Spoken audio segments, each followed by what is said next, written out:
Ketika Ustadz Abdul Somad ditanya pakai bahasa Arab, tapi pemahaman dan jawaban Ustadz luar biasa. Bismillahirrahmanirrahim. Assalamualaikum warahmatullahi wabarakatuh. Ana Fatimah Yahya min هذه الجامعة كطالبة هنا في شعبة عربية. Saya nak tanya mengenai batal wudu. Mazhab Hanafi kalau sentuh al-mashu laisa batil. Syafi'i batal. Kalau kita macam saya nak ikut mazhab Hanafi boleh tak? Siapa-siapa sajalah macam masalah di Makkah lamsul rajul. Hadha soal faqat. Syukran. Terima kasih Ustazah sebab soalan pendek dan padat. Masya-Allah. Aula mastumun nisa, atau kamu menyentuh perempuan. Kata mazhab Hanafi, aula mastumun nisa, kamu menyentuh tangan perempuan, la yubtilul wudu, tak batal wudu. Sebab makna aula mastumun nisa, maaf beribu maaf, maknanya jima. Kalau jima baru batal. Sebab kan kata dalam mazhab Maliki, kalau menyentuh batal kalau ada syahwat. Kalau tak ada syahwat tak batal. Sedangkan dalam mazhab Syafi'i ada syahwat tak ada syahwat batal. Saya dalam hal ini memilih mazhab Syafi'i. Kenapa Ustaz pilih mazhab Syafi'i? Apa hujahnya? Sebab mazhab Syafi'i lebih ihtiyat, lebih hati-hati, lebih selamat. Misal umpamanya, saya bersentuhan dengan perempuan. Lepas itu saya sembahyang. Allahu Akbar. Datang setan berbisik. Ya Abdul Somad, engkau tadi bersentuhan. Kata hati saya, tak batal, aku tak ada nafsu. Kata engkau tak nafsu, tapi adalah sikit. Maka di situ saya pilih mazhab Syafi'i sebab ihtiyat dia tinggi. Manakala saya bersentuhan, saya wuduk balik. Selepas itu datang setan menggoda. Wuduk engkau sudah batal Abdul Somad. Kata saya, tak batal. Sebab aku dah wuduk balik.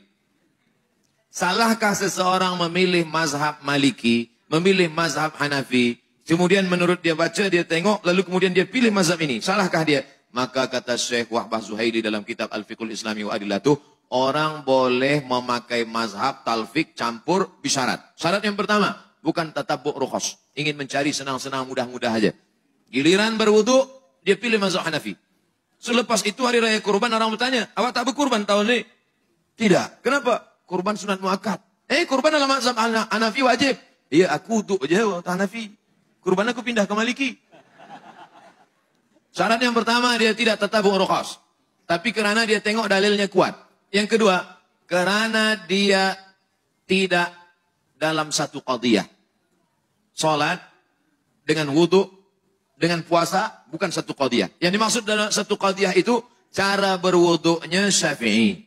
Selepas itu membatalkannya, pindah dia ke Maliki atau Hanafi. Maka ini satu qadiyah. Apa beza wudu Syafi'i dengan wudu Hanafi? Wudu Syafi'i, air asal kena rambut sikit saja sah. Kena rambut sikit saja sah. Sedangkan Hanafi, 1/4 kepala. Dalam mazhab Hanafi, tangan dibasahkan, dimasukkan. Dia pakai hadis yang Nabi memasukkan tangan ke celah surban, dan 1/4 kepala kena. Karena kepalanya dibagi 4. 1, 2, 3, 4. Maka mesti kena 1/4 kepala. Kalau 1/4 kepala tak kena, maka batal. Sedangkan Maliki, cara menyapu kepala, dibasahkan 2 tangan, semua. Dari depan ke belakang, maju lagi ke depan, kena 2 telinga. Cara wuduknya dia pakai Syafi'i. Selepas itu dia pergi jemputan walimah.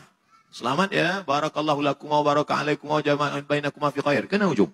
Lepas itu dia sembahyang. Orang tanya, kenapa awak tak wuduk balik? Tak batal lah, saya kan tak ada nafsu.